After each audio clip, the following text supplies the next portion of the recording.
அவர்தான். கையை பிடிச்சிட்டு சொல்றாரு, அவனுக்கு முன்பாக வாசல்கள் பூட்டப்படாதிருக்க. நல்ல கரங்களை தட்டி என்னை அழைத்தவர், என்னை அபிஷேகித்தவர் எனக்கு முன்பாக வாசல்களை திறந்து வைப்பார். உங்களுக்கென்று தேவன் ஒரு ஸ்தானத்தை வைத்திருப்பார் என்றால் அதற்கு முன்பாக என்ன தடை இருந்தாலும், செங்கடலா இருந்தாலும் சரி, யோர்தானா இருந்தாலும் சரி, எரிகோவா இருந்தாலும் சரி, தாகோனா இருந்தாலும் சரி, பெரிய பர்வதமா இருந்தாலும் சரி, அவருக்கு முன்பாக அது ஒன்றும் இல்லாமல் போகும். நம்புறவங்க மட்டும் கரங்களை தட்டி தேவனுக்கு மகிமை.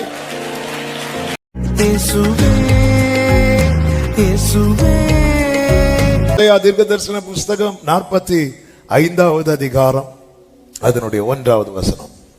கர்த்தராகி நான் அபிஷேகம் பண்ணின கோரேசுக்கு முன்பாக ஜாதிகளை கீழ்ப்படுத்தி ராஜாக்களின் இடைக்கட்டுகளை அவிழ்க்கும்படிக்கும் அவனுக்கு முன்பாக வாசல்கள் பூட்டப்படாதிருக்க கதவுகளை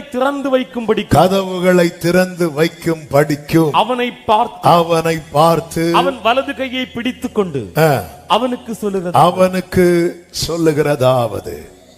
கர்த்தருடைய பரிசுத்த நாமம் மகிமைப்படுவதாக. இந்த மாதம் கர்த்தர் தந்த வார்த்தை, அவனுக்கு முன்பாக வாசல்கள் பூட்டப்படாதிருக்க கதவுகளை திறந்து வைப்பேன் என்றார்.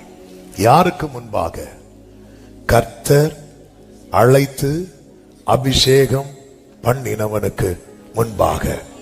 அவர் திறந்து வைப்பேன் சொன்னா அது திறக்கப்படும். ஏனென்றால் அவரால் மட்டும்தான் பூட்டக்கூடாதபடிக்கு திறக்கவும், திறக்கக்கூடாதபடிக்கு பூட்டவும் முடியும். அவர் ஒருவரே எல்லா திறவுகோலையும் உடையவர். நாம் ஆராதிக்கிற தேவன் மட்டும்தான். நிறைய பேர் இந்த டூப்ளிகேட் கீ எல்லாம் அடிப்பாங்க. ஆமா, சிலர் அதுல ரொம்ப எக்ஸ்பர்ட்டா இருப்பாங்க. ஆண்டவர் கையில சில கீஸ் இருக்கு, முடிஞ்சா அடிங்க. என்னெல்லாம் கீ வச்சிருக்கிறார்?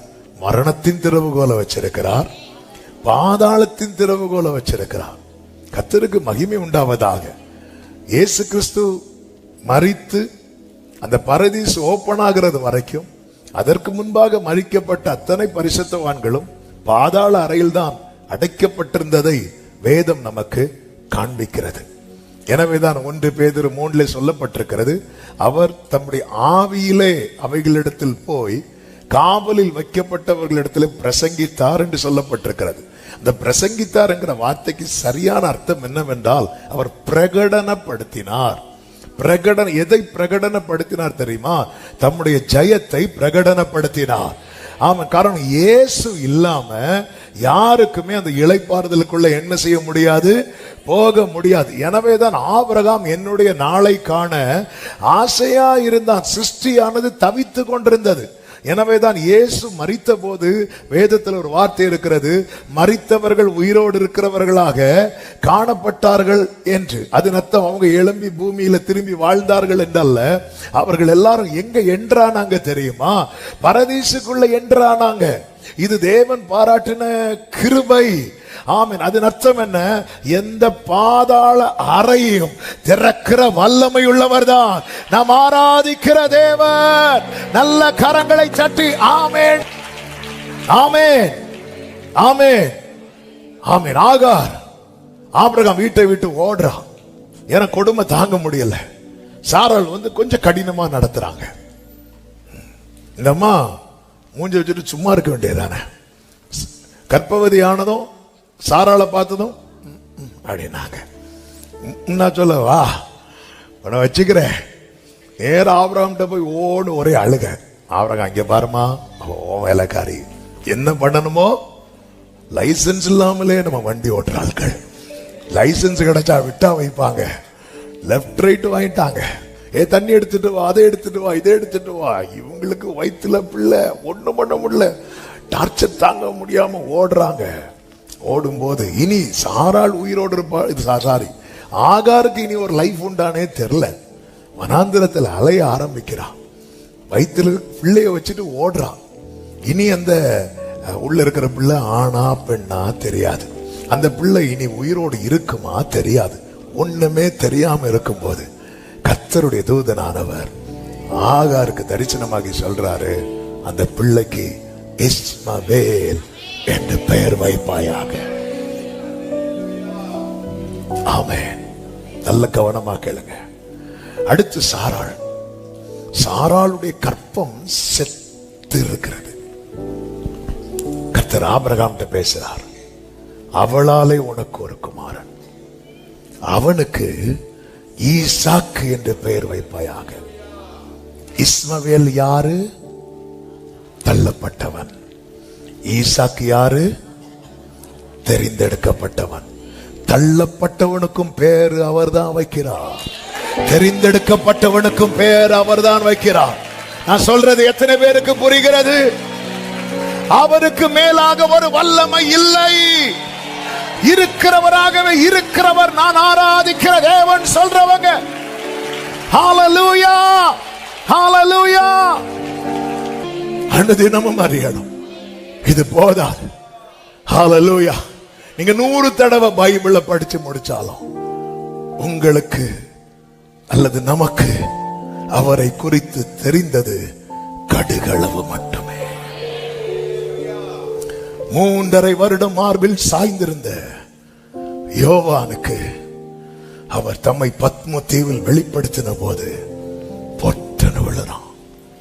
ஆண்டவரே, நான் நினைச்சு, அதாவது உங்க ஹார்ட் பீட்ட காது வச்சு கேட்டவன், அப்படி இருந்தோம் நீங்க இன்னும் பெருசாதான் இருக்கிறீங்க. நாம் யாரை தெய்வமாய் கொண்டிருக்கிறோம்? அவர்தான் கையை பிடிச்சிட்டு சொல்றாரு, அவனுக்கு முன்பாக வாசல்கள் பூட்டப்படாதிருக்க நல்ல கரங்களை தட்டி என்னை அழைத்தவர், என்னை அபிஷேகித்தவர் எனக்கு முன்பாக வாசல்களை திறந்து வைப்பார். சீயோனே, நீ கம்பீரித்து ஆர்ப்பரி. இஸ்ரவேலின் பரிசுத்தர் உன் நடுவில் பெரியவராயிருக்கிறார். இருக்கிறவனவனும் தோன்றும் முன்னமே பெயரிடப்பட்டிருக்கிறான். 150 ஆண்டுகளுக்கு முன்பதாக கோரேஸ் என்கிறவனை குறித்து சொன்னார். ஆமே, அதே பேர்ல, அதே அடையாளத்துல. ஹல்லேலூயா. ஆமே, என் ஆண்டவர் ஒன்று சொன்னா அதுல இருக்கிற ஒரு புள்ளி கூட மாறாது. ஒரு புள்ளி, வானமும் பூமியும் ஒளிந்து போகும். ஓ ஜீசஸ்.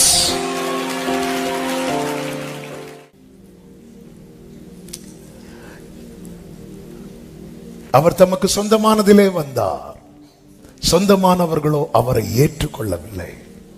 ஏற்றுக்கொள்ளாததும் திரும்பி அப்பா வீட்டுக்கு போகல. ஏன்னா எந்த அதிகாரமும் யாருக்கும் கொடுக்க வல்லவர் அவர். என்ன பண்ணார் தெரியுமா?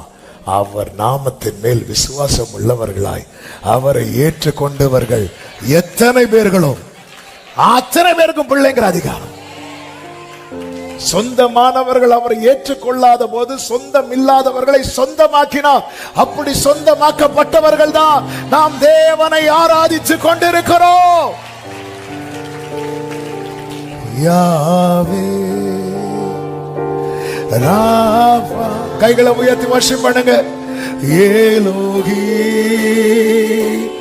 எல் ஷடாய் ஈரே ஆடோனாய் தம்மை வெளிப்படுத்துவே. யாவே யாவே worship Rimratana mama. Oh glory.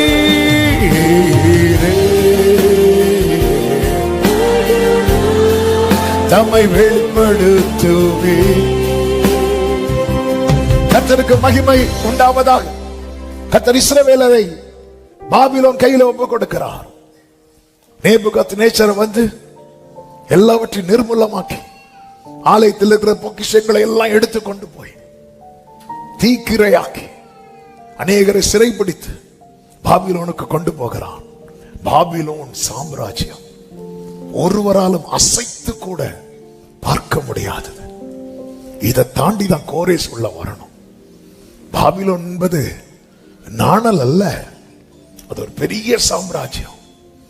கோரேஸ் பெர்ஷியாவை சார்ந்தவன். அப்ப இந்த சாம்ராஜ்யம் விழுந்து கோரேஸ் வருவது என்பது சாதாரணமான காரியமா? இதெல்லாம் சான்ஸே கிடையாது. எஸ், மனிதனுக்கு இது முடியாதது. ஆனால் பலத்தினாலும் அல்ல, பராக்கிரமத்தினாலும் அல்ல, தேவனுடைய ஆவியினாலே. நான் இந்த சரித்திரத்தை எல்லாம் நான் பெரிதாய் சொல்லிக் கொண்டிருப்பது, அபிஷேகம் பெற்ற ஒரு தேவப்புள்ள புரிந்து கொள்ள வேண்டும். உங்களுக்கென்று தேவன் ஒரு ஸ்தானத்தை வைத்திருப்பார் என்றால் அதற்கு முன்பாக என்ன தடை இருந்தாலும், செங்கடலா இருந்தாலும் சரி, யோர்தானா இருந்தாலும் சரி, எரிகோவா இருந்தாலும் சரி, தாகோனா இருந்தாலும் சரி, பெரிய பர்வதமா இருந்தாலும் சரி, அவருக்கு முன்பாக அது ஒன்றும் இல்லாமல் போகும். நம்புறவங்க மட்டும் கரங்களை தட்டி தேவனுக்கு மகிமை. தாவீதுக்கு இல்லாத தடையா? நமக்கு வீட்டுல பிரச்சனை, நாட்டுல பிரச்சனை. தாவீதுக்கு 3 இடத்துல வீட்டுல பிரச்சனை, நாட்டுல பிரச்சனை, காட்டுல பிரச்சனை. வீட்டுல வந்த சகோதரர்கள் வேட்டு மனுஷனா பாக்குறாங்க. எப்படிங்க இருக்கும்? சில வீட்டுல சில பிள்ளைங்களை பரியாசம் பண்ணுவாங்க தெரியுமா? பிரதர்ஸ் சிஸ்டர்ஸ் இருக்க வீட்டுல எல்லாம் நீ எங்க அம்மா அப்பாக்கு பிறகுல, உன்னை சந்தையில இருந்து வாங்கிட்டு வந்தோம். இப்படி எல்லாம் ஆல்மோஸ்ட் எல்லா வீட்லயும் இந்த மாதிரி பரியாசம் பண்றது. ஒன்ன போற வழியில அங்க ஒருத்தங்க அடிப்பம்புல குடத்தை வச்சு தண்ணி எடுத்துட்டு இருந்தா, நீ அதெல்லாம் பாம்போல உட்கார்ந்து இருந்த, உன்னை தூக்கிட்டு வந்தோம். உடனே போய் அம்மா அம்மா அம்மா இப்படி சொல்றாங்க. அம்மா அப்படியாமா? தாவீதை வேட்டு மனுஷனா பாக்குறாங்க. என்ன இருந்தாலும் வீட்டுல பிரச்சனை, காட்டுல போனா சிங்கம் வருது, கரடி வருது. எதுக்கு? செல்ஃபி எடுக்கவா? இல்ல அவனை எடுக்கிறதுக்கு. காட்டுல பிரச்சனை. ஊருக்கு வந்தா எங்க நிக்கிறான் கோலியாத். என்ன பிரச்சனை? சுற்றிலும் பிரச்சனை. ஆனாலும் தாவீதினுடைய சாட்சி என்ன தெரியுமா? சங்கீதம் 18:33. அவர் என் கால்களை மான்களுடைய கால்களை போலாக்கி என் உயர் தலங்களில் என்னை. எத்தனை பேர் இந்த பகல் வேளையில சொல்ல முடியும், எனக்கு முன்பாக என்ன பிரச்சனை இருந்தாலும், என்ன போராட்டம் இருந்தாலும், எத்தனை எதிர்ப்புகள் இருந்தாலும், என்னை அழைத்திருக்கிறார், என்னை அபிஷேகித்திருக்கிறார், என் உயர் தலங்களில் என்னை நிறுத்துவார். அதற்கு எந்த வாசல்கள் திறக்கப்படணுமோ அந்த வாசல்களை கர்த்தர் திறப்பார் என்று நம்புகிறவர்கள் நல்ல கரங்களை தட்டி ஆவே யாவே வாசிவே சதமா எலோஹி எல் ஷடா. கைகளை உயர்த்தி வர்ஷிப் பண்ணுங்க. அடோனாய் தம்மை வெளிப்படுத்துவே. One more time, Yahweh, Yahweh, Rafa, Elohim, Rika Malakadanaro, Avenire, தம்மை வெளிப்படுத்துவே.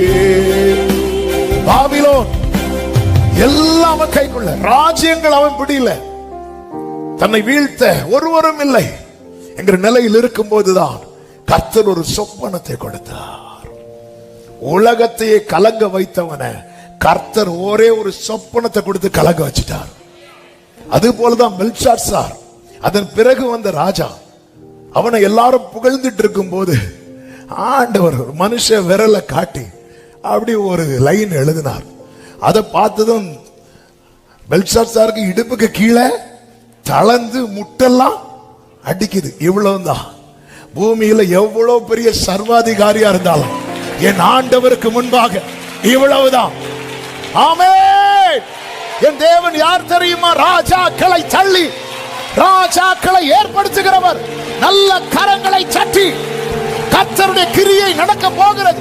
தேசத்தில் நடக்க போகிறது. ஜீசஸ், யாவே யாவே, ஜீசஸ் எலோகி எல் ஷடாய் ஈரே, வெளிப்படுத்துகிறேன். நல்ல கவனிங்க அந்த சொப்பனம். சொப்பனத்துக்கு அர்த்தம் சொல்லுங்க, சொப்பனத்தை சொல்லி அர்த்தம் சொல்லுங்க. ஆமென். பார்வோனாவது சொப்பனத்தை சொன்னா, யோசேப்பு அர்த்தம் சொன்னான். இவன் அப்படி இல்லை, நீ சொப்பனத்தையும் சொல்லணும். ஏன்னா சொப்பனம் சொன்னா அதுக்கு புது வியாக்கியானம் தருவாங்கன்னு பார்வோனுக்கு, நேபுகாத்நேச்சாருக்கு தெரிஞ்சிருக்கு. அதனால எப்படிங்க இருக்கும், எப்படி ஆண்டு இருக்காங்க பாருங்க ராஜாக்கள்லாம், எவ்வளவு கொடூரமா இருந்திருக்காங்க. இங்க வா, நான் என்ன நினைக்கிறேன் சொல்லலைன்னா உனக்கு தூக்கு. இப்போ உங்கள்கிட்ட நீங்க வந்திருக்கீங்க, போன வாரம் என்ன பேசுறேன்னு சொன்னாலே நம்ம சொல்ல மாட்டோம். இப்போ வந்துட்டு இன்னைக்கு நான் என்ன பிரசங்கம் பண்ண போறேன், என்ன பாயிண்ட் பேச போறேன்னு கேட்டா நாங்க வீட்டுல ஆன்லைன்லயே பாக்குறோம். எப்படிங்க இருக்கும் கூப்பிட்டு, நான் என்ன நேத்து ஒரு சொப்பனம் பார்த்தேன் ராஜாவே, நாங்க பார்க்கல, இங்க பாரு சொல்லல, நான் இன்னையோட கதை முடிஞ்சு. தானியலுக்கு நியூஸ் வருது, தானியலை கொலை செய்ய பாக்குறாங்க. தானியல் வந்து சொல்றாரு, ஒரு நாள் டைம் கொடுங்க, பிரேயர் பண்றார். ஆண்டவர் வெளிப்படுத்துகிறார். ராஜா கிட்ட வர, ராஜாவை நீர் கண்ட சொப்பனம் என்ன வேண்டாம், ஒரு உயரம், ஒரு பெரிய உயரமான ஒரு சிலை இருக்கு, பிரகாசமா இருக்கிறது, மேல பொண்ணு தலை, அந்த தலை தான் நீங்க, அதுக்கு கீழே எல்லாமே இருக்கு. நீ பார்த்துட்டு இருக்கும் போது கைகளால் பெயர்க்கப்படாத ஒரு கல் வந்து அடிக்குது, கைகளால் பெயர்க்கப்படாத ஒரு கல் வந்து அடிக்குது, ஒண்ணுமே இல்லாம ஆக்குது. இதுதான் நீங்க கண்ட சொப்பனம். உங்களுக்கு அப்புறம் வேற ராஜ்யம் வரும். உங்களுக்கு கீழான நீங்க தான் தலை, உங்களுக்கு மேல ஒண்ணுமே இல்ல. ஆனா இந்த கல் வந்து அடிக்கும், உங்களுக்கு கீழே இருக்கிற ராஜ்யம் வரும். உங்களுக்கு கீழே இருக்கிறவன் உயர்த்தப்படுவான். கைகளால் பெயர்க்கப்படாத கல், இந்த கல்லை யாருக்கும் ஒண்ணும் பண்ண முடியாது. இதுதான் கிங்டம் ஆஃப் காட். இதுதான் நிரம்பி இருக்கும் கடைசியில. இதை யாருக்கும் தொட முடியாது. நான் இந்த காரியத்தை சொல்லும் போது நேரம் இல்லாததுனால நான் எக்ஸ்பிளைன் பண்ணவில்லை.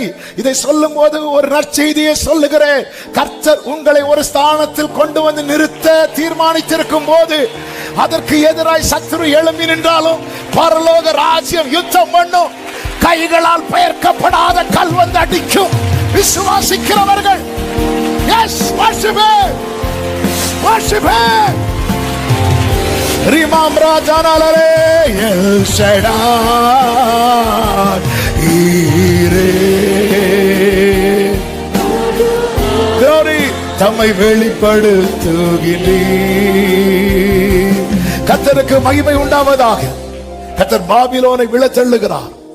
ஏன் விழத்தள்ளுகிறார்? பாபிலோன் கர்த்தர் ஒப்பு கொடுத்த போது நேபுகாத்நேச்சாரை என் தாசன் வேற சொல்லுவார். என் தாசனாகிய நேபுகாத்நேச்சாரை நான் வரவழைப்பேன். அப்போ அந்த உணர்வு அவனுக்கு இல்ல. அவன் எப்படிப்பட்டவனா இருந்தான் தெரியுமா? எசாயா 47 பாபிலோனை குறித்து சொல்லப்பட்டிருக்கிறது. அதனுடைய 6வது வசனத்தை வாசியுங்கள். எசாயா 47:6. நான் என் ஜனத்தின் மேல் கடும் கோபம் அடைந்து என் சுதந்திரத்தை பரிசுத்த குலைச்சலாக்கி அவங்களை உன் கையில் ஒப்பு கொடுத்தேன். நல்ல கவனிங்க, சத்துருவே. அதனாலதான் மீகா சொல்றாருல, சத்துருவே எனக்கு விரோதமா உன் சாமர்த்தியத்தில் என்ன பிடிச்சேன்னு நினைக்காத. அவர் ஒப்பு கொடுத்தார், அவ்வளவுதான். அவர் ஒப்பு கொடுத்ததுனால நேபுகாத்நேச்சார் இவர்களை வந்து பிடிக்கிற. ஏறக்குறைய 11-12 ஆண்டுகள் முற்றுகை போட்டுட்டே இருக்கிறான். திறப்பு உண்டானதும் உள்ள புகுந்துட்டான். கர்த்தர் ஒப்பு கொடுத்தார். ஆனா இவன் என்ன பண்றான் அப்படின்னா 10வது வசனம், உன் துன்மார்க்கத்திலே நீ திட நம்பிக்கையா இருந்து என்னை பார்க்கிற ஒருவரும் இல்லை, என்னை பார்க்கிறவர் ஒருவரும் இல்லை என்றாய். உன் ஞானமும் உன் அறிவுமே உன்னை கெடுத்தது.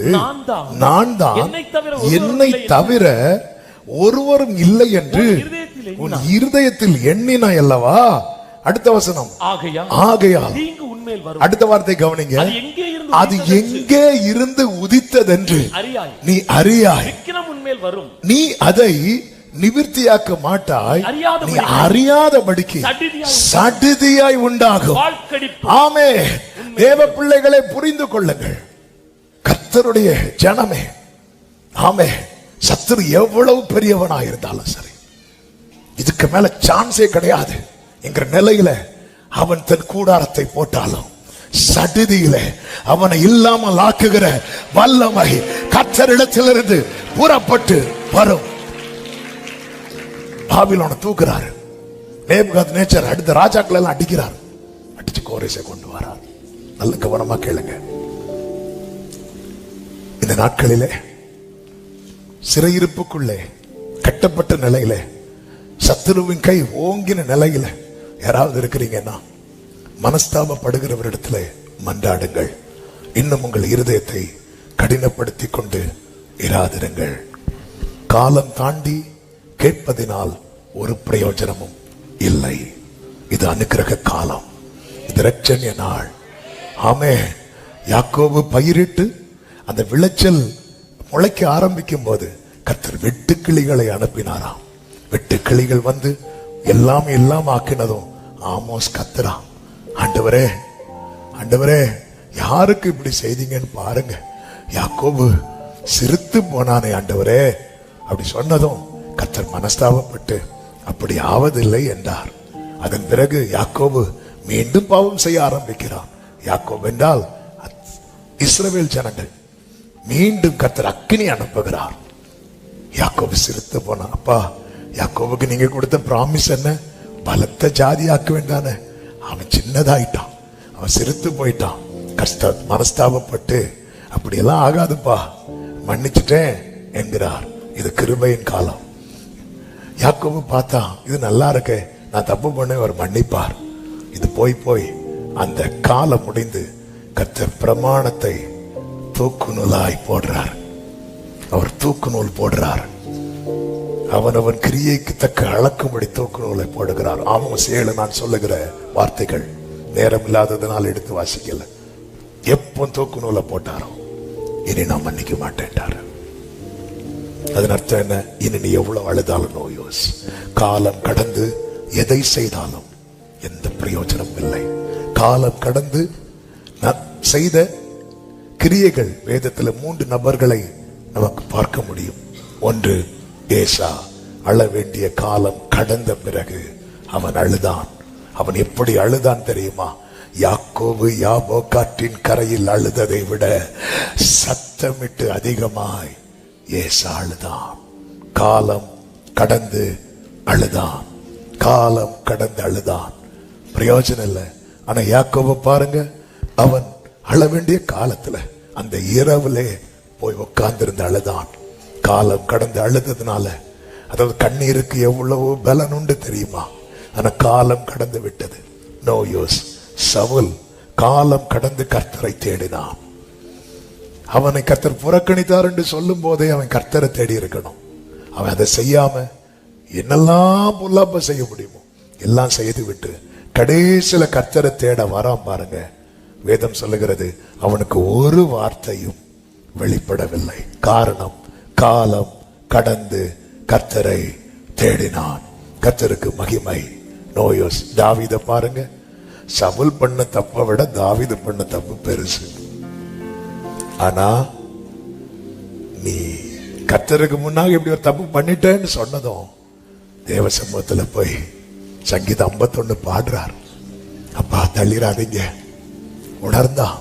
அவன் காலம் கடந்து செய்யல, காலம் கடந்து செய்யல. ஆமென். ஹல்லேலூயா. யோதாச பாருங்க, பேதுருவை பாருங்க. ஒரே இரவுல பேதுரு அவரை தெரியாதுன்னு மறுதலிக்கிறான். யூதாசு தெரியும்னு கை காட்டுறான். ஆமென்.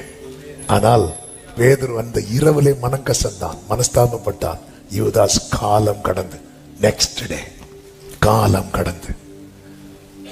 ஆமே. அழுதா ஆண்டவர் இறங்குவார் காலத்துக்குள்ள. தேடுனா ஆண்டவர் தென்படுவார் காலத்துக்குள்ளே. மனஸ்தாபப்பட்டால் மன்னிப்பார் காலத்துக்குள்ளே. அந்த காலம் தாண்டிட்டுன்னா இஸ்ரவேலே நீ உன்னை பார்க்க வேண்டிய இடத்துல கோரேச பார்க்க வேண்டிய நிலைமை ஆயிட்டு. சபையே, கொஞ்சம் இமேஜின் பண்ணி பாருங்க. நம்மை பார்க்க வேண்டிய இடத்துல கர்த்தர் இன்னொரு நபரை பார்த்துட்டு இருக்கிறார்னா எப்படிங்க இருக்கும்? நம்முடைய அப்பா நம்மள மகனேன்னு கூப்பிடுறதுக்கு பதிலா இன்னொரு ஆளை மகனேன்னு கூப்பிட்டு கை பிடிச்சிட்டு போனா எப்படி இருக்கும்? எப்படி இருக்கும்?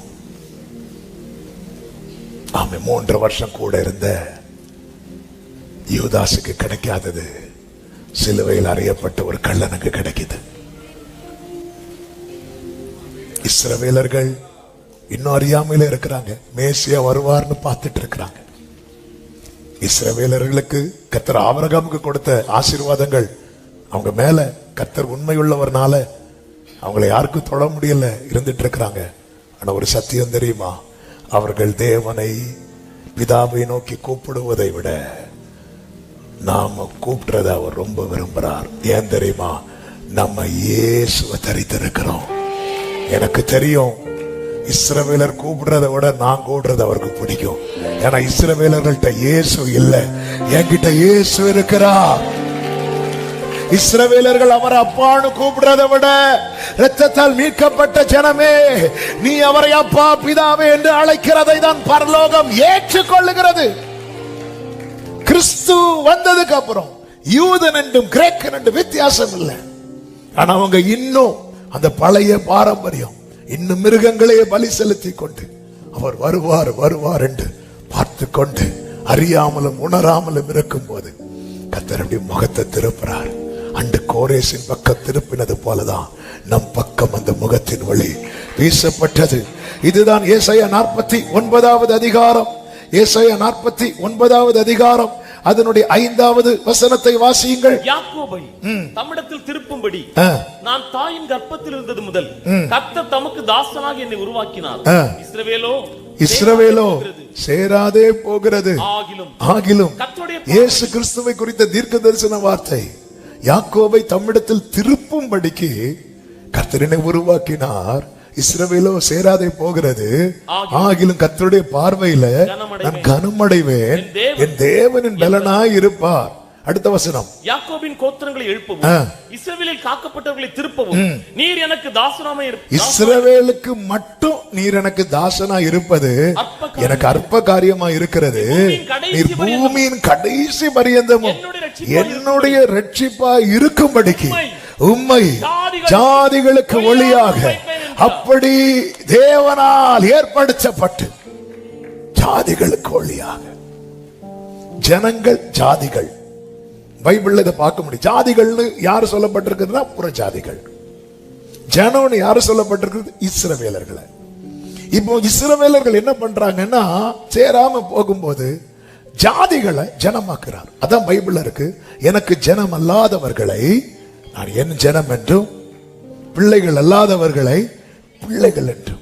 அந்தகாரத்தின் ஆச்சரியமான ஒளிநடத்தில் வரவழைக்கப்பட்டவருடைய புண்ணியங்களை அறிவிக்கிறதற்கு நாம் அவருடைய சொந்த ஜனமாயும் பரிசுத்த ஜாதியாயும் இருக்கிறோம். எவ்வளவு பெரிய கிருபை பாராட்டி இருக்கிறார் தெரியுமா? இதை அறிந்து வாழ வேண்டும். நேபுகாத்நேச்சர் அதை அறியவில்லை. அவன் அந்த நிலையில வைத்ததும் அவன் நினைச்சிட்டா நம்ம சாமர்த்தியம் என்று கர்த்தர் இல்லாமக்கிட்டார். கோரேசை கொண்டு வருகிறார். கோரேஸ் அறிந்து கொண்டான். எஸ்ராவின் புஸ்தகம் 1வது அதிகாரம் அதனுடைய 1வது வசனத்தை வாசியுங்கள். எஸ்ரா 1:1. எரேமியாவின் வாயினாலே கர்த்தர் சொன்ன வார்த்தை நிறைவேறும்படி பெர்சியாவின் ராஜாவாகிய கோரேசுடைய 1ஆம் வருஷத்திலே கர்த்தர் பெர்சியாவின் ராஜாவாகிய கோரேசின் ஆவியை ஏவினதினாலே அவன் பரலோகத்தின் தேவனாகிய கர்த்தர் பூமியின் ராஜ்யங்களை எல்லாம் எனக்கு தந்தருளி யூதாவில் உள்ள எருசலேமிலே தமக்கு ஆலயத்தை கட்டும்படி எனக்கு கட்டளையிட்டார். ஆவியானவர் ஏவர. நல்ல கவனிங்க, ப்ராபசிங்கிறது அதுல 2 இருக்கு. ஒன்று, நம்ம பரத்திலிருந்து துணிக்கப்படுகிற உண்மையான தீர்க்க தரிசனத்துல 2 காரியங்கள் இருக்கிறது. ஒன்று அவர் நமக்கு செய்யற காரியம், 2 நாம் செய்ய வேண்டிய காரியம். அவர் நமக்கு செய்யற காரியம் நடந்துரும். கோரேசை கொண்டு உட்கார வச்சுட்டார். இனி கோரேசு எதுல அலர்ட்டா இருக்கிறார் தெரியுமா? நான் செய்யணும். அவர் கட்டளையிட்டு இருக்கிறார். நான் செய்யணும், கட்டளையிட்டு இருக்கிறார். ஆவியானவர் ஏவ துவங்குகிறார். இஸ்ரவேலே, நீ சேராமல் போன போது பல நேரத்துல நம்ம என்ன நினைக்கிறோம் தெரியுமா? நம்மளை விட்டு ஆளு கிடையாது. இல்ல இல்ல, ஞானிகளை வெட்கப்படுத்த பைத்தியங்களை கொண்டு வருவார் ஆண்டவர். ஆமென் சொல்லுங்க பார்க்கலாம். ஹalleluya. அவன் பார்த்தா ராஜ்யங்களை தந்தருளினார். இப்ப கோரேசுக்கு மேல எதுவுமே கிடையாது. அவன் தான் கிங். உட்கார்ந்து இருக்கும் போது இல்ல, நான் இப்படி உட்காரக்கூடாது, அதான் என் கிரியை வெறுமையாயிடக்கூடாது, என்ன பர்பஸுக்காக என்னை இதுல உட்கார வைத்திருக்கிறார். சவுலை கர்த்தர் ராஜாவாக்கினார். சவுல் ஒரு நாள் கூட நினைக்கல, உடன்படிக்கை பெட்டி நம்ம இடத்துல இல்லையே, அதை கொண்டு வர வேண்டுமே, நினைக்கவே இல்லை, நினைக்கவே இல்லை. ஆமே, அவன் சங்கடெல்லாம், அவன் வருத்தம் என்ன தெரியுமா? எனக்கு 1000 கொடுத்தாங்க, தாவீதுக்கு 10000 கொடுத்தாங்க. நம்ம வருத்தங்கள் எல்லாம் பார்த்தா, நீ ஒரு நாளாவது கவலைப்பட்டியா சவுல்? இது உடன்படிக்கை பெட்டி இல்ல, பெலிஸ்தியர் கையில இருக்கு. நீதான் முதல்ல. சவுலுடைய ஃபர்ஸ்ட் ஆஃப் பாருங்க, தோல்வியே கிடையாது, ஜெயிச்சுட்டே இருப்பாரு. அதனாலதான் பெலிஸ்தியருக்கு அவ்வளவு எரிச்சலா இருக்கும். எரிச்சலா என்ன பண்ண ஆரம்பிச்சுட்டான் தெரியுமா? கொல்லன் இருந்தா தானே நீங்க பட்டயம் செய்வீங்க, கொல்லனை இல்லாம ஆக்கிட்டான். ஒரு குடும்பத்தை அழிக்கணும்னு சத்ரு நினைச்சிட்டான்னா ஜெபிக்கிறவங்களை இல்லாம ஆக்குவான். ஆமா, உங்க வீட்டுல ஜபசத்தம் இல்லையா, ஆயுதம் ரெடி ஆயிட்டுன்னு அர்த்தம். யுத்தத்துக்கு போகும்போது இஸ்ரவேலின் ராணுவம் ஓடுது. ஏன் ஓடுதுன்னா அவங்க கிட்ட ஆயுதம் இல்ல. இஸ்ரவேல் ராணுவத்தில் இருக்கிறவங்க சாதாரணமானவங்க அல்ல. வேதம் சொல்லுகிறது, யாராவது பராக்கிரமசாலியோ பலசாலியோ பார்க்கும்போது சவுல் அவனை தன்னுடைய ராணுவத்தில் சேர்த்துக்கொள்ள. சவுலின் ராணுவத்தில் இருக்கிற எல்லாமே பராக்கிரமசாலிகள், பலசாலிகள். ஆனா ஆயுதம் இல்ல. நீங்க எத்தனை வருஷம் விசுவாசியா இருந்தாலும் ஜெபம் இல்லாமல் சத்துருவை ஃபேஸ் பண்ண முடியாது, தேவனோடு உறவாடாமல். எனவே நம்முடைய பர்சனல் லைஃப்ல பிரேயர் ரொம்ப ரொம்ப முக்கியம். ஜெபம் கொல்லனை அழிக்கணும், இதுதான் சத்துரு. அதனால என்ன பண்ணாங்க தெரியுமா? ஆயுதம் உருவாக்குறதுக்கு இஸ்ரவேலர்கள் யார்கிட்ட போக வேண்டி இருந்தது தெரியுமா? பெலிஸ்தியர்கிட்ட போக வேண்டி இருந்துச்சு. உங்க வீட்டுல ஜெபிக்கிற ஒரு நபர் இருந்தா அந்த நபருக்காக ஸ்தோத்திரம் பண்ணுங்க. எப்பவுமே இருக்கும்போது அதோட வேல்யூ தெரியாது. உங்க லைஃப்ல பிரேயர் குறையுதா, கொல்லன் அழிக்கிறான் அர்த்தம். பெலிஸ்தியன். பிரேயர் இஸ் தி டெலிகம்யூனிகேஷன் சென்டர்னு பைபிள் ஸ்காலர்ஸ் சொல்றாங்க.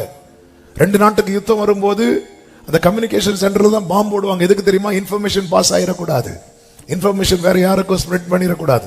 சில நாள் இப்ப காஷ்மீர்ல அங்கெல்லாம் ஊர் பிரச்சனை அப்படின்னு வருதுனாலே என்ன சொல்ல, எனக்கு இந்த நெட் எல்லாம் கட் பண்ணுவாங்க, பார்த்துருக்கீங்களா? எதுக்கு நெட் எல்லாம் கட் பண்றாங்கன்னா, இங்க உள்ள நியூஸ் வேற எங்கேயுமே போயிடக்கூடாது. இதுதான் சாத்தானுடைய தந்திரம். கர்த்தருக்கு மகிமை உண்டாவதாக. ஆமென். ஆவியின் ஏவுதல் என்ன பர்பஸுக்காக கர்த்தர் வைத்திருக்கிறார். சவுல் அதை குறித்து உணர்வே இல்லை. ஆனா தாவீதை பாருங்க, தாவீது வந்து தாவீதுக்கு கர்த்தர் சிங்காசனத்தை எல்லாம் உறுதிப்படுத்தினதும், தாவீது எனக்கு அந்த உடன்படிக்கை பற்றிய கொண்டு வரணும். அவன் ஆரம்பத்தில் கொண்டு வந்த மெத்தேடு தப்பு, ஆனா கொண்டு வரணும்னு வாஞ்சே திருப்பி தன்னை சரி பண்ணி கொண்டு வரான். அவன் என்ன பண்ணிருக்கணும்? ஏதோ கடமைக்கு செய்யணும்னா செய்கிறவனா இருந்திருப்பான்னா ஒரு அடி விழுந்தில்ல. அப்போ என்ன செஞ்சு என்ன சொல், கடமைக்கு செய்யறவங்களுடைய உண்மையா செய்யறவங்களுக்கு வித்தியாசம் தான். கடமைக்கு செய்யறவங்க தங்களுக்கு ஒரு சின்ன தடுமாற்றமோ அடி வந்துட்டுனா நமக்கு எதுக்குப்பா வம்பு, நம்ம போகக்கூடாது, இனி அவங்களாச்சு அவங்க பாடாச்சு. ஆனா தாவீது அப்படி இல்லை, திருப்பி சரி பண்றான். எங்க அடி விழுந்துச்சு, எங்க தப்பு நடந்துச்சு, சரி பண்ணி திரும்ப போறான். ஏன்னா அவன் தேவனுக்கு அடுத்த காரியத்தை கடமைக்காய் செய்கிறவன் அல்ல, அதுதான் தன் வாழ்க்கையாகவே வைத்து செய்தான். ஆமே. எஸ்ரா பாருங்க, அவர் கட்டளை இட்டு இருக்கிறார் சொல்லி என்ன பண்றார் தெரியுமா? கட்டளை போடுறார். எல்லாரும் போங்க, எருசலேமுக்கு யார் யாருக்கு போகணும்னு தோணுதோ போய் நீங்க ஆலயத்தை கட்டுங்க சொல்லிட்டு ஒரு காரியத்தை செய்யறார். பாருங்க என்ன செய்யறார் அப்படின்னா, கர்த்தருக்கு மகிமை உண்டாவதாக. எஸ்ராவின் புஸ்தகம் 1வது அதிகாரம், அதை நீங்க படிச்சீங்கன்னா தெரியும். எஸ்ராவின் புஸ்தகம் 1வது அதிகாரத்துல நேபுகாத்நேச்சார் வந்து இஸ்ரவேலரை சிறைபிடிக்கும் போது எல்லாத்தையும், அதாவது பொக்கிஷத்தெல்லாம் எடுத்துட்டு வருவான்ல, அந்த அத்தனை பொக்கிஷத்தை 1:8 வாசியுங்கள். அவைகளை பெர்சியாவின் ராஜாவாகிய கோரேஸ் பொக்கிஷக்காரனாகிய மித்ரேதாவின் கையில எடுக்க செய்து யூதாவின் அதிபதியாகிய எஸ்பாசாரிடத்தில் எண்ணி கொடுத்தானாம். ஆமென். இதான் அபிஷேகம் பண்ணப்பட்டவனுடைய அடையாளம். என்ன அடையாளம் தெரியுமா? நல்ல கவனமா கேளுங்க, இங்க நான் ஜெபித்து முடிக்க விரும்புகிறேன். கர்த்தரால ஒரு காரியத்தில் ஏற்படுத்தப்பட்டதுக்கு அப்புறம் எதுல கேர்ஃபுல்லா இருக்கணும் தெரியுமா? இன்னொருத்தவங்களுடைய ஒண்ணுமே நம்ம கையில் இருக்கக்கூடாது. இப்ப கோரை சொல்லிருக்கலாம், ஏப்பா அது நான் எடுத்துட்டு வரலப்பா, எனக்கு முன்னாடி இருந்தவங்க எடுத்து வச்சுட்டாங்க, எனக்கு அது ஒண்ணும் பண்ண முடியாது சொல்லிருக்கலாம். இல்ல, அது என்னுடையதல்ல, என்னுடையதல்ல. என்னைக்கு ஏதாவது குறைவு இருக்க பாருங்க. ஏய், நேபுகாத்நேச்சர் எருசலேம் ஆலயத்திலிருந்து எல்லாம் எடுத்துட்டு வந்தால, எடு.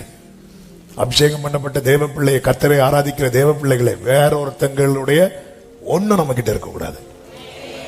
17 ஆமீன் வருது. இன்னொருத்தங்களுடைய பிறனுடைய யாதொன்றையும் இருக்கக்கூடாது, இருக்கக்கூடாது. இயேசு உடுத்திருந்த வஸ்திரத்தை உறிஞ்சிட்டாங்க. உறிஞ்சிட்டு அவரை வேற ஒரு துணியில சுத்தி கல்லறையில வச்சாங்க. இயேசு உயிர் தெழுந்து அந்த துணியோட போகல, கல்லறைக்குள்ள வந்து பேதுரும் யோவானும் பார்க்கும்போது அவரை சுற்றி இருந்த துணிய அவர் சுருட்டி ஒரு ஓரத்துல வச்சுட்டு அவர் ஏன்னா அது அவருக்குரியது கிடையாது. அவர் போயிருக்கலாம், எனக்குரியதை அவங்க எடுத்துட்டாங்க, அவங்களுக்குரியத.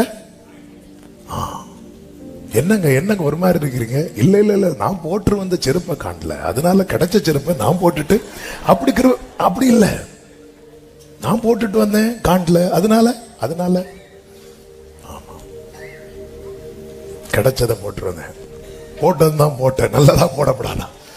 அது இன்னொருத்தங்க வந்துட்டாங்க, அடுத்த வாரம் பார்த்துக்கலாம். அது எனக்குரியதா? கல்லறையை கூட திருப்பி கொடுத்துட்டு தான் போனாரே ஆண்டவர். உலகத்தின் அதிபதி வருகிறான், அவனுக்கு என்னிடத்துல ஒரு கோரேஸ் தேவ ஆவியினால ஏவப்படுகிறவன் சொல்றான், எண்ணி கொடுக்கிறான். கோரேஸ்க்கு சம்பந்தம் கிடையாது இந்த விஷயத்துல. கோரேஸ் நீதிமான், ஆனாலும் அவனுக்குள்ள இருக்கிறது ஆவியானவர், சத்திய ஆவியானவர். அது நாங்க ஒண்ணும் பண்ணல, அது எங்க அப்பா காலத்துல, அது எங்க தாத்தா காலத்துல. அது உங்களுக்குரியதா? அபகரிக்கப்பட்டதா? பறிக்கப்பட்டதா? உங்களுக்கு எண்ணி கொடுங்க. சகைவ இன்னைக்கு வா, உங்க வீட்டுல நான் தங்குறேன், அவ்வளவுதான் சொன்னார், வேற எதுவுமே கிடையாது. அடுத்து நடக்கணும்னா சகைவ நீ தான் டிசைட் பண்ணணும். சகைவ நடக்கிறான், ஒவ்வொரு ஸ்டெப் நடக்க நடக்க நடக்க நடக்க இயேசு வரார். ஆனா ரட்சிப்பின் வாசல் இன்னும் திறக்கல. இயேசு பேசாம வரார், எதுவுமே பேசல, வேற ஆமென், எதுவுமே பேசல, எதுவுமே. அவருடைய பிரசன்னம் போதும் பேச நம்ம கிட்ட, அவருடைய பிரசன்னம் நம்ம கிட்ட. நம்ம ஹalleluya. ஆண்டவரே ஆண்டவரே ஆண்டவரே, நான் யார்ட்டையாவது அநியாயமா வாங்கியிருந்தா நாளத்தினையா கொடுத்துறேன், எண்ணி கொடுக்கிறேன்ப்பா. 4 times நான் திருப்பி கொடுக்கிறேன், 4 times. அவன் பிரமாணத்துக்குள்ள வரான், பிரமாணத்துக்குள்ள வேதத்துக்குள்ள வரான். நான் நியாயமா வாங்கினா நாளத்தினையா கொடுத்துறேன், என் ஆஸ்தியில பாதியை நான் ஏழைக்கு கொடுக்கிறேன். எத்தனை பேர் வயிறை அடிச்சு நான் சாப்பிட்டேப்பா, அது இனி எனக்குன்னு இருக்க கூடாது, என் ஆஸ்தியில பாதியை நான் ஏழை. ஆண்டவர் சொல்ற, இன்றைக்கு இந்த வீட்டுக்கு ரட்சிப்பு வந்தது.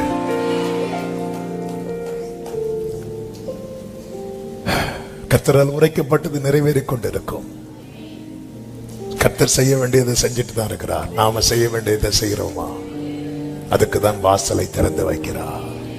ஒப்பு கொடுப்போம், கர்த்தர் நம்மை நடத்துவாராக. கண்களை மூடி, நீங்க விரும்பிடும் பாத்திரமாக என்னை மாற்றுங்க ஆண்டவரே. உங்க பார்வை என்னில் பட்டால் போதுமே, என் வாழ்க்கைதான் முற்றும் மாறுமே. உங்க கரம் என்னை, என் வாழ்க்கைதான் மேன்மையாகும். உங்க பார்வை என்னில்,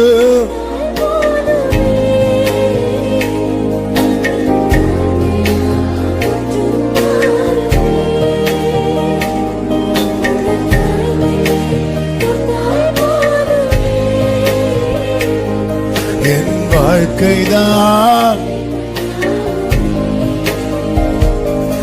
என் வாழ்க்கைதான். ஒரு விசை வலது கரத்தை உயர்த்தி இடது கரத்தை இதயத்தில் வைத்து, நான் உம்மை தெரிந்து கொள்ளவில்லை, நீர் என்னை தெரிந்து கொண்டிருக்கிறீர். ஆண்டவரே, நேபுகாத்நேச்சாரை போல இல்லாம ஆயிடக்கூடாது, இஸ்ரவேலை போல சேராம போயிடக்கூடாது. கோரேசை போல ஆவியானவர் எதுக்கு லீட் பண்றாரோ அதை செய்ய பிரயாசப்படணும். உங்களுடைய நல்ல ஆவியானவர் என்னை செவையான வழியில ஒரே ஒரு ஜெபத்தை உண்மையா செய்ய முடியுமா? உங்களுடைய நல்ல ஆவியானவர், அப்பா ஆண்டவர், என்ன நீங்க ஒரு ஸ்தானத்துல பாக்குறீங்க, அதுல இன்னொரு ஆளை பாத்துடக்கூடாதுப்பா, முகத்தை திருப்பிடக்கூடாது. உங்க பார்வை எப்போது என் மேல விழுந்துட்டே இருக்கணும். நீங்க விரும்பிடும் பாத்திரமாக என்னை மாற்றிடும், உமக்காய் பயன்படும் உருவாக்கிடும். பரிசுத்த பிதாவே, நல்ல தகப்பனே, இந்த நாளில் எங்களோடு பேசின, உணர்த்தின வார்த்தைகளுக்காக ஸ்தோத்திரம். எஸ் லார்ட், இதை நாங்க அறியணும். கோரேசுக்கு அத்தனை ராஜ்யங்களை கொடுத்த போதிலும் நான் அவரிடத்திலிருந்து கட்டளை பெற்றிருக்கிறேன் என்று சொல்லி அவன் அதை நிறைவேற்றினான். கோரேசை குறித்து சொன்னீங்க, எனக்கு பிரியமானதை எல்லாம் நிறைவேற்றுகிறவன் என்று. எங்களை பத்தி அப்படிதான் வச்சிருக்கிறீங்க, நாங்க அதை செய்யணும். உடைய நல்ல ஆவியானவர் எங்களை செவ்வையான வழியில் நடத்துவாராக. எல்லா மகிமை உமக்கு தருகிறோம், இயேசுவின் நாமத்தில் பிதாவே, ஆமென், ஆமென்.